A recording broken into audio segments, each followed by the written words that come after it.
Baik nih, karena kita udah bisa live lagi, kita langsung ke penjelasan yang pertama tadi nih Pak. Tadi terpotong di awal ketika hendak menjelaskan permasalahan awal ke apa namanya yang terjadi antara Palestina dengan Israel seperti itu. Mungkin bisa dilanjutkan Pak.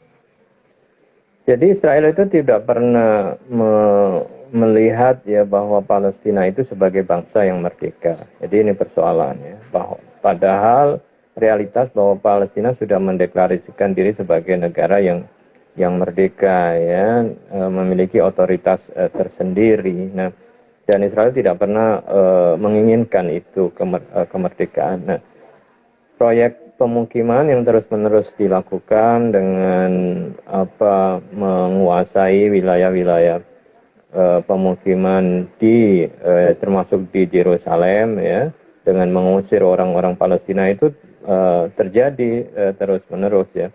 Mereka bikin pemukiman baru yang menghimpit ya orang Palestina, sehingga mungkin ya tidak ada tempat ya yang baik bagi orang Palestina, sehingga terjadi pengusiran, pemaksaan ya untuk mereka diminta pindah ya, dan isu-isu kekerasan yang lain. Ini kan saya kira menjadi persoalan yang sangat serius ya dalam hal hak manusia untuk tinggal. Jadi seakan-akan bahwa orang Palestina itu bukan orang yang berhak tinggal di situ dan boleh diusir kapan saja. Nah ini saya kira menjadi pemicu ya utama yang sampai kemarin kemudian ketika orang Palestina ingin beribadah juga dihalang-halangi ya, karena muncul kelompok radikal dari orang-orang Yahudi di sana yang kemudian memprovokasi ya terhadap orang-orang Palestina itu. Baik, baik.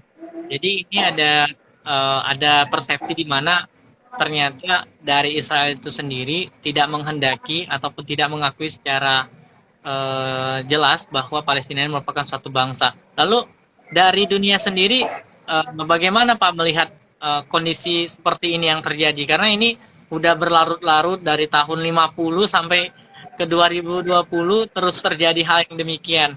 Kan sudah jelas banget beberapa kejadian ini berujung pada pelanggaran HAM, tapi tidak ada juga kejelasan dari dunia terkait masalah ini. Bagaimana Bapak melihat kondisi seperti ini, Pak?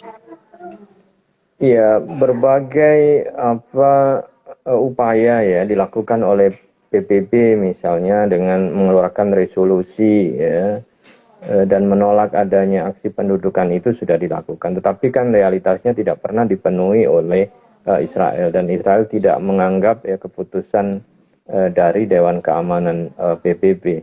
Nah, dunia sendiri terbelah sebenarnya di dalam mensikapi hal ini ya, termasuk antara eksistensi Palestina sebagai negara merdeka dan tidak semua negara-negara dunia ini mengakui Palestina. Jadi ada yang hanya mengakui Palestina merdeka seperti Indonesia dan beberapa negara Arab yang lain ya, kecuali yang melakukan normalisasi. Kemudian ada negara Eropa ya, Uni Eropa, yang sebagian besar hanya mengakui Israel saja, termasuk juga Amerika ya. Jadi yes, pembelaannya jelas gitu ya, berada pada mana gitu ya, pada posisi mana. Atau Cina yang mengakui keduanya. Jadi kalau koeksistensi memang harus mengakui keduanya. Tapi kan kita juga tidak bisa dipaksa untuk mengakui Israel, sementara Israel sendiri tidak mengakui Palestina. Nah ini kan persoalan mendasar ya. Banyak pertanyaan kenapa Indonesia tidak segera melakukan normalisasi ke Israel agar kemudian juga punya hubungan formal bisa menyelesaikan itu. Masalahnya tidak sederhana itu, karena ini kan masalah politik ya. Ketika Israel tidak mengakui Palestina dan kita mengakui Israel, ini kan berarti otomatis dukungan kepada Israel begitu ya, dan meninggalkan Palestina. Sementara negara besar seperti Amerika juga hanya mengakui Israel gitu ya. Kalau kita Indonesia kemudian harus dipaksa untuk itu kan ya, kenapa Amerika, Inggris ya, dan negara Eropa lain, Prancis, tidak memberikan contoh dengan mengakui Palestina juga begitu ya, sehingga negara lain juga bisa mengikuti, sehingga itu bisa berjalan fair dan adil. Dan selama ini kan tidak ya, sehingga Palestina selalu di bawah posisi yang tertindas begitu ya, yang sewaktu-waktu hak-haknya bisa dihilangkan. Baik, baik. Baik.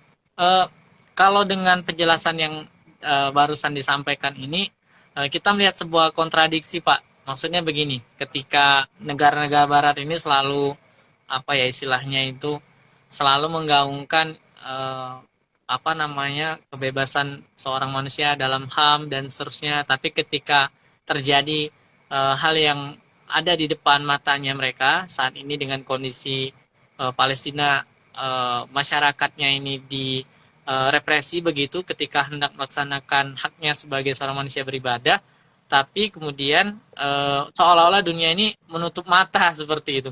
Nah, ini sikap kita mungkin sebagai akademisi, mungkin ini apa yang harus kita lakukan seperti itu dengan kondisi yang demikian. Nah, ini kan persoalan mendasar ya, masalah norma etika internasional yang harus kemudian dipegang oleh semua negara ya.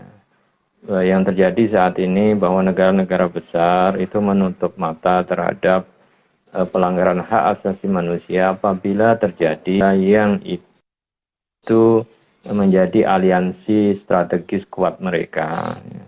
Dan akan berlaku sangat keras apabila itu dilakukan oleh negara yang kebetulan bermusuhan ya dengan mereka. Ini kan saya kira tidak adil ya. Jadi norma internasional harus dijunjung bahwa hak asasi manusia itu ya harus dinikmati oleh siapapun, tidak mengenal apa batas ya, apa itu kawan lawan ya, beda suku, bangsa, agama, karena ini kan sifatnya universal. Nah, ini saya kira termasuk juga hak untuk melaksanakan kepercayaan ya, keyakinan yang tidak boleh dihalang-halangi. Nah, ketika kemudian hak untuk beribadah dihalang-halangi ya, kemudian dicurigai ya akan melakukan tindakan-tindakan anarkis, kemudian setelah itu bisa direpresi bahkan sampai dihilangkan nyawanya, ini kan saya kira sebuah pelanggaran internasional yang harus kemudian mendapatkan kecaman, dan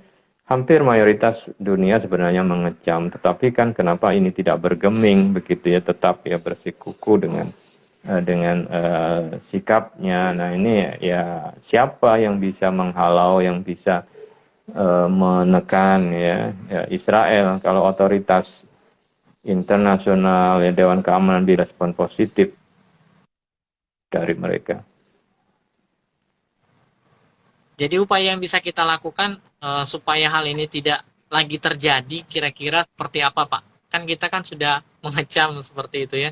Rata-rata bahkan 2 hari yang lalu, 2 hari atau kemarin gitu ya, Presiden kita juga menyampaikan statementnya mengecam apa namanya Israel akibat kekerasan yang dilakukan kepada masyarakat yang ada di Palestina. Apa upaya yang paling optimal yang bisa kita lakukan nih Pak, supaya tidak terjadi lagi kekerasan-kekerasan yang terus berulang di Palestina, yang juga merupakan negara yang berjasa, ya, yang juga mengakui Indonesia dahulunya merdeka seperti itu Pak. Ya, memang kemudian harus melihat pada solusi yang sangat mendasar dan fundamental. Itu realisasi segera terjadinya kemerdekaan Palestina. Itu saya kira digesa dan diprioritaskan ya. Saya sudah sampaikan nih lewat ketika saya diundang oleh Dewan Pertahanan Nasional untuk memberikan masukan berkaitan dengan isu Palestina, juga saya sampaikan bahwa ya, two state solution itu harus segera direalisasikan. Bahkan ketika saya juga diminta untuk memberikan pendapat oleh think tank Amerika yang katanya dekat dengan pemerintahan, juga saya sampaikan hal yang sama. Dan minggu lalu saya diundang, diminta oleh First Secretary Amerika di Jakarta untuk diminta pendapatnya tentang isu Timur Tengah dan Palestina. Saya sampaikan hal yang sama begitu ya, yang katanya juga akan disampaikan kepada Presiden mereka Joe Biden, dan semua saluran saya kira sudah dilakukan. Apakah kemudian memang sih yang belum saya sampaikan kepada Netanyahu ya, dan karena tidak ada saluran. Nah, Indonesia saya kira harus tetap ya pada posisi itu, dan kemudian memperkuat ya, ide dan realisasi ide tentang two-state solution itu. Dan angin ke arah sana sebenarnya sudah mulai nampak ketika terjadi relaksasi di Amerika, mulai membuka peta perdamaian antara Israel dan Palestina. Tetapi ini nampaknya kemudian disengaja oleh Israel yang tidak mau ke arah sana, sehingga dia membiarkan tindakan-tindakan provokasi, kemudian situasinya menjadi tidak terkendali, maka ada alasan ya untuk melakukan tindakan-tindakan militer ya terhadap Palestina ya, dan juga wilayah ya, tepi Gaza begitu ya. Ketika dalam kondisi tidak aman, maka otoritas ya, Israel yang kemudian memberlakukan kekuatan militernya ya, tidak lagi kemudian terikat pada perjanjian internasional. Nah, saya kira ya harus ditekan terus begitu ya. Jadi tidak ada alasan bagi Israel kemudian menunda atau tidak menyepakati adanya proposal terhadap two-state solution, karena ini akan menjadi solusi yang abadi. Karena kalau tidak ya, apakah kemudian Palestina akan menyerah secara sukarela menjadi bagian dari Israel, kan begitu ya? Atau Israel mengakui ya, adanya negara Palestina yang mereka bisa koeksisten ya, membangun ya perdamaian ya, di kawasan itu. Baik, baik. Artinya mesti juga harus ada political will dari Israel itu sendiri ya Pak, supaya kondisi seperti ini terjadi selesai seperti itu, kekerasan ini. Jadi langkah optimal yang bisa kita lakukan adalah yaitu tadi ya, mungkin dengan adanya statement dari negara untuk mengecam adanya kekerasan ini. Nah, mungkin ini ada pertanyaan dari teman-teman yang menyaksikan live IG kita pada malam hari ini. Boleh banget bertanya kepada narasumber kita terkait tema kita pada malam hari ini ya, yang berkaitan dengan luka yang ada di Al-Quds yang kita saksikan di beberapa hari ini di media sosial kita maupun di media televisi, tentang kekerasan yang terjadi di Palestina ketika masyarakat yang ada di sana terganggu ibadahnya akibat ancaman yang dilakukan oleh tentara Zionis yang ada di di Al-Quds seperti itu. Baik, mungkin kita akan melanjutkan diskusi kita Pak, karena memang kayaknya waktunya tidak terlalu lama kalau live IG ini, jadi kita langsung ke poin yang ingin kita dapatkan gitu ya di dalam pertemuan ini gitu Pak. Jadi mungkin selain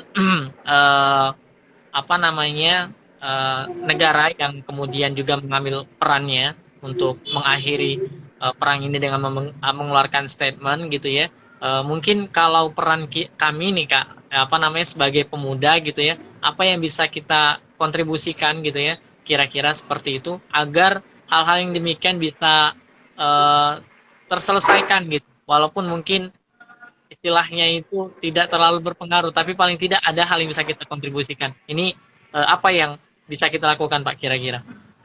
Ya, tentu kita sebagai kekuatan civil society ya, di samping kemudian kekuatan negara yang menyuarakan hak-hak Palestina, maka kekuatan civil society yang tidak terbatas begitu ya, yang networking jaringannya menyebar ke mana-mana ya, diperlukan untuk terus-menerus ya menyuarakan ketidakadilan, karena ini kan sebagai benteng terakhir ya untuk bisa menghentikan ya tindakan yang semena-mena ya, pelanggaran hak asasi manusia. Dan peran kita ya harusnya tidak terbatas ya, kita juga harus bisa meyakinkan ya kelompok-kelompok yang lain ya, elemen bangsa ini ya, bahwa ini adalah bukan hanya persoalan umat Islam saja gitu ya, ini adalah persoalan universal ya, persoalan ya suatu bangsa ya, manusia yang hak-haknya dihilangkan ya, ditindas, dan kita sebagai bangsa negara yang bagian dari entitas dunia bertanggung jawab gitu ya, untuk bisa menjaga ya, agar hak asasi manusia yang bersifat universal itu bisa ditegakkan. Jadi kalau Israel ingin damai, ya pasti Palestina juga ingin damai gitu. Kalau Pak Israel menginginkan adanya keamanan, apakah kemudian orang Israel yang Palestina tidak menginginkan mereka aman begitu ya? Nah ini saya kira nilai-nilai yang memang dirasakan oleh manusia secara umum. Jadi tidak bisa orang ingin damai tetapi dengan cara menindas yang lain. Dia ingin aman tetapi dengan merepresi ya atau ya, mengusir hak asasi orang-orang yang ada di sekitarnya. Ini kan sebuah realitas ya, jalan yang bisa ditempuh begitu ya. Jadi ya kita tidak bersifat apa namanya hitam putih, tetapi ya kita realistis ya melihat ya apa yang terjadi dan itu memang perlu untuk disuarakan. Baik, baik Pak. Ini Pak ada pertanyaan dari Sohail, kayaknya mahasiswa Bapak katanya. Yang Soal eh, ya. berapa berpengaruh ke Indonesia di Dewan dan Dewan Keamanan PBB untuk kemerdekaan Palestina yang disebutkan tadi, Pak. Ya, posisi Indonesia sebagai anggota tidak tetap Dewan Keamanan PBB bahkan sempat menjadi ketua ya yang dipergilirkan. Itu kan selalu komitmen ya menjadikan Palestina sebagai isu prioritas ya yang dibahas oleh Dewan Keamanan PBB. Nah ini peran yang bisa mengontrol ya sebenarnya nasib Palestina agar tidak ditinggalkan oleh negara-negara lain atau tidak dijadikan sebagai agenda penting ya. Indonesia selalu menyampaikan itu di berbagai forum internasional. Tinggal kemudian diperluas saya kira ya lebih aktif lagi ya, bisa berbicara dengan Amerika tentang Palestina ya, karena kan hanya Amerika yang bisa membisikkan atau istilahnya bisa mendisiplinkan Israel ya. Kalau kita tidak punya hubungan dengan Israel ya kita pakai hubungan menyamping kan begitu ya dengan Amerika atau berbicara dengan Rusia ya berkaitan dengan Palestina seperti itu apa. Ketika ngomong dengan Cina juga ya bisa juga masalah politik berkaitan dengan itu. Dengan Uni Eropa, ini kan karena ini persoalan fundamental ya dari persoalan dunia yang harus diselesaikan. Nah dengan begitu maka kita tidak sekedar reaktif ya tiap saat peristiwa akan ya kewajiban kita mengecam ya, tetapi tentu tidak sebatas itu sehingga ada langkah yang lebih terukur ya yang kita bisa memprediksi kira-kira apa yang akan terjadi ke depannya dan di mana peran kita sebagai bangsa Indonesia bagian dari dunia internasional untuk berkontribusi di dalam perdamaian ya, Israel dan Palestina ini. Baik, artinya sudah ada langkah yang sudah diambil oleh Dewan Keamanan dan juga Indonesia ya Pak. Iya, betul. Dari Palestina ini.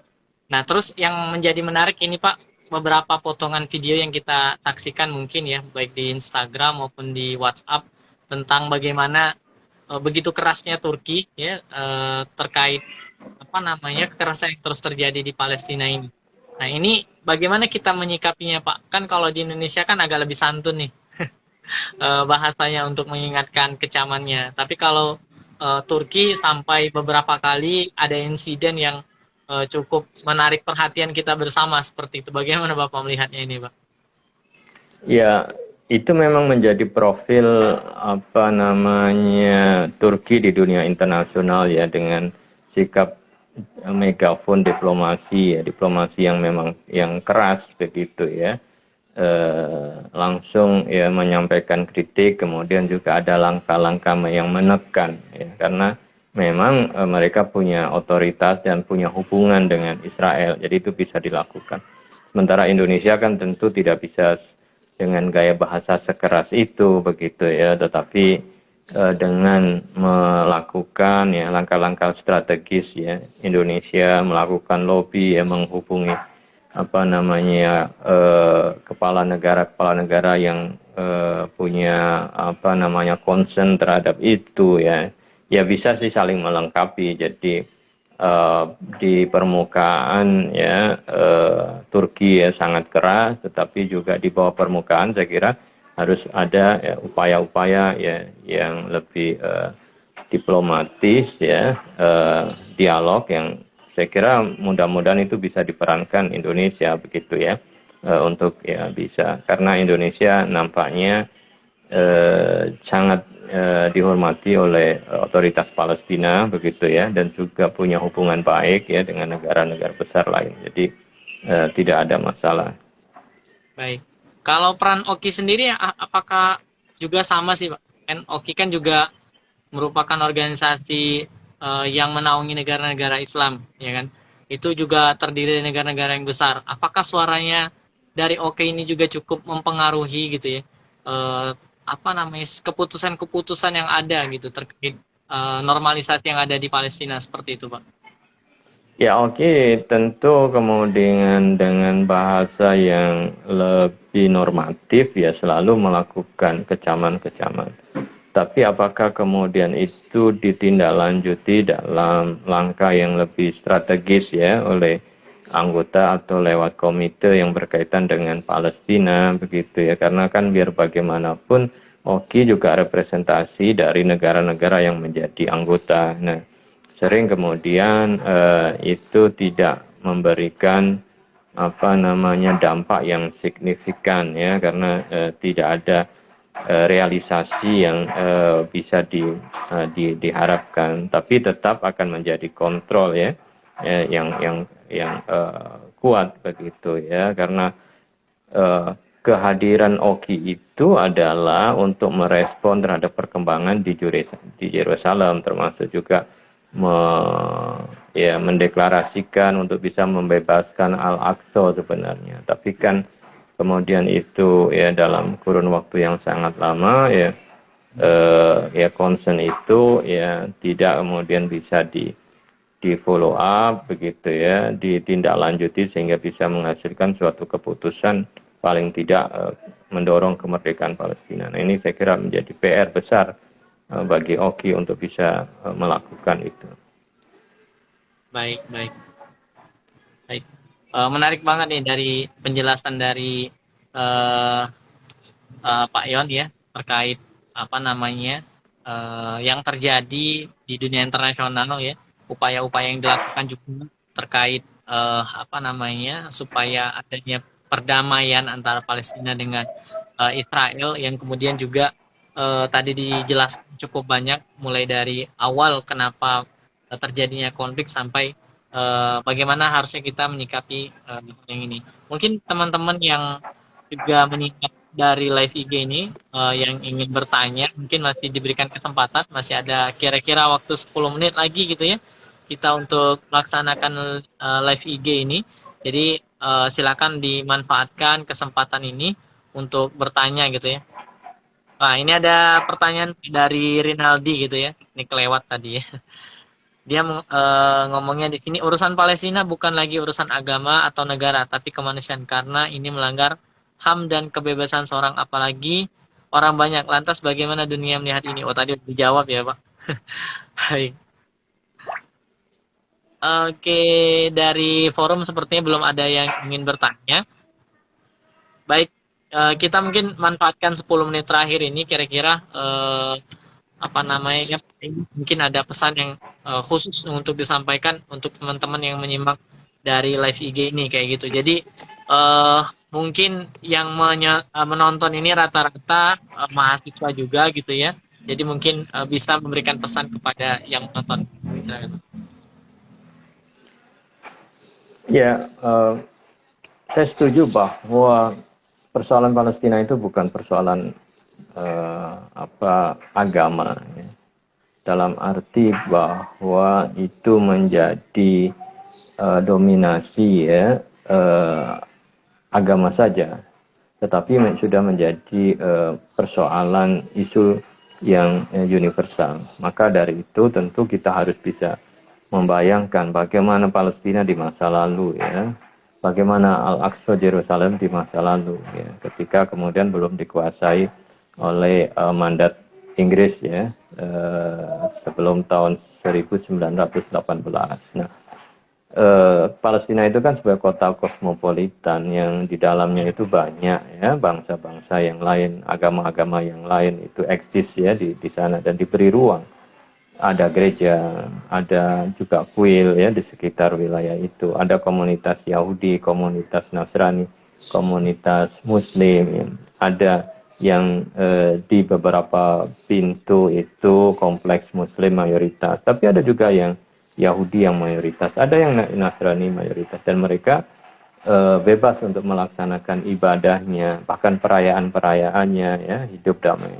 Tapi menjadi persoalan ketika kemudian gerakan Zionis menginginkan suatu homogenisasi, jadi hanya satu agama saja yang eksis, ya, nah, yaitu Yahudi, nah, kemudian menafikan yang lain, sehingga tatanan itu menjadi porak-poranda. Maka ke depan tentu juga kita bayangkan, ya, ketika ada masa perdamaian, ya, koeksisten antara bangsa-bangsa yang lain, agama-agama yang lain juga harus diperhatikan begitu, ya, karena tidak bisa kemudian hanya satu pihak saja yang mengklaim, tetapi juga harus diberikan ruang yang lain, karena secara historis memang ada irisan-irisannya, tinggal kemudian bagaimana itu dijaga begitu, ya.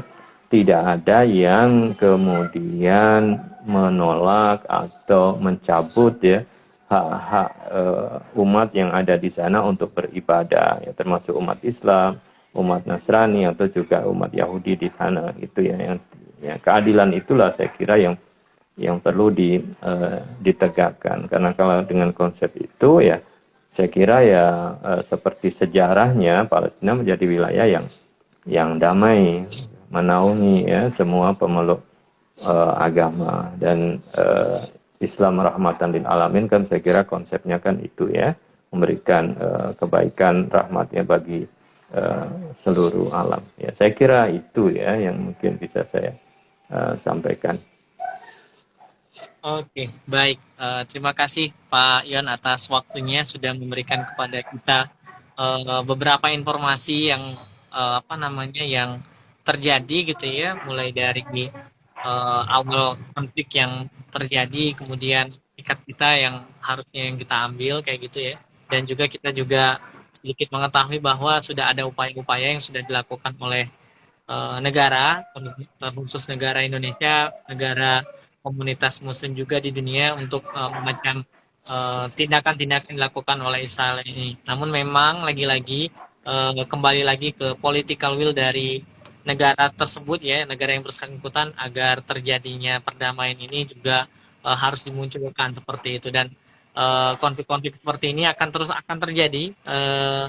Kita akan melihat hal yang demikian, namun kemudian sikap kita mungkin sebagai Muslim tetap harus memandang ini sebagai sesuatu yang objektif, dan kita melihatnya dari kacamata keadilan, dan terus berpikir bagaimana seharusnya kejadian-kejadian seperti ini tidak terjadi lagi seperti itu. Khususnya mungkin bila terjadi di Indonesia juga mungkin gitu ya, adanya ketidakadilan, itulah awal pangkal dari sebuah konflik mungkin seperti itu. Baik, rasanya sudah di ujung diskusi kita pada malam hari ini. Saya sekali lagi mengucapkan terima kasih kepada Ya, ya. Pak Yon yang sudah memberikan begitu banyak informasi kepada kita. Sekali lagi terima kasih Pak Yon atas waktunya, atas ilmunya. Sama-sama, ya, ya. Mudah-mudahan konflik-konflik Palestina ini segera berakhir gitu ya, supaya tidak ada Amin. lagi apa namanya kezoliman-kezoliman yang tegak di muka bumi ini kayak gitu ya. Kami dari Forti Hipas sekali lagi mengucapkan terima kasih kepada Pak Yon sebagai narasumber dan seluruh teman yang menyimak live IG ini. Nanti kita akan record, nanti bisa menyimak dari awal gitu ya apa yang kita bicarakan dari awal tadi. Mudah-mudahan hal ini bisa memperkaya lagi pengetahuan kita terkait apa yang terjadi, dan bagaimana sekali lagi kita bersikap, karena ini sangat penting banget di era keterbukaan informasi ini. Banyak sekali informasi yang tersebar di media sosial yang tentu saja perlu yang namanya filter, dan mudah-mudahan dengan adanya informasi yang disampaikan oleh beliau, oleh Dr. Yon gitu ya, mudah-mudahan ini bisa menjadi sebuah ilmu bagi kita untuk mengetahui ternyata yang terjadi adalah hal yang demikian. Baik, sekali lagi terima kasih atas waktunya. Kita akhiri dengan doa penutup majelis. Subhanakallahumma wa bihamdika asyhadu an la ilaha illa anta. Baik, kita akhiri dengan hamdalah, dan kita berdoa semoga segera berakhir kekerasan yang terjadi, dan saudara-saudara kita dari Palestina bisa menyambut hari Idul Fitri dengan benar-benar makna dari kemenangan itu sendiri. Saya Amin, mengucapkan amin. terima kasih, permohonan maaf sekali lagi apabila kurang berkenan dari apa yang saya sampaikan atau mungkin cara pembawaannya mungkin kurang sesuai dengan apa yang diharapkan. Sekali lagi saya mohon maaf. Kepada Allah saya mohon ampun. Wassalamualaikum warahmatullahi wabarakatuh. Waalaikumsalam Terima kasih. warahmatullahi wabarakatuh. Sama-sama semuanya ya. Salam dari saya. Assalamualaikum warahmatullahi wabarakatuh.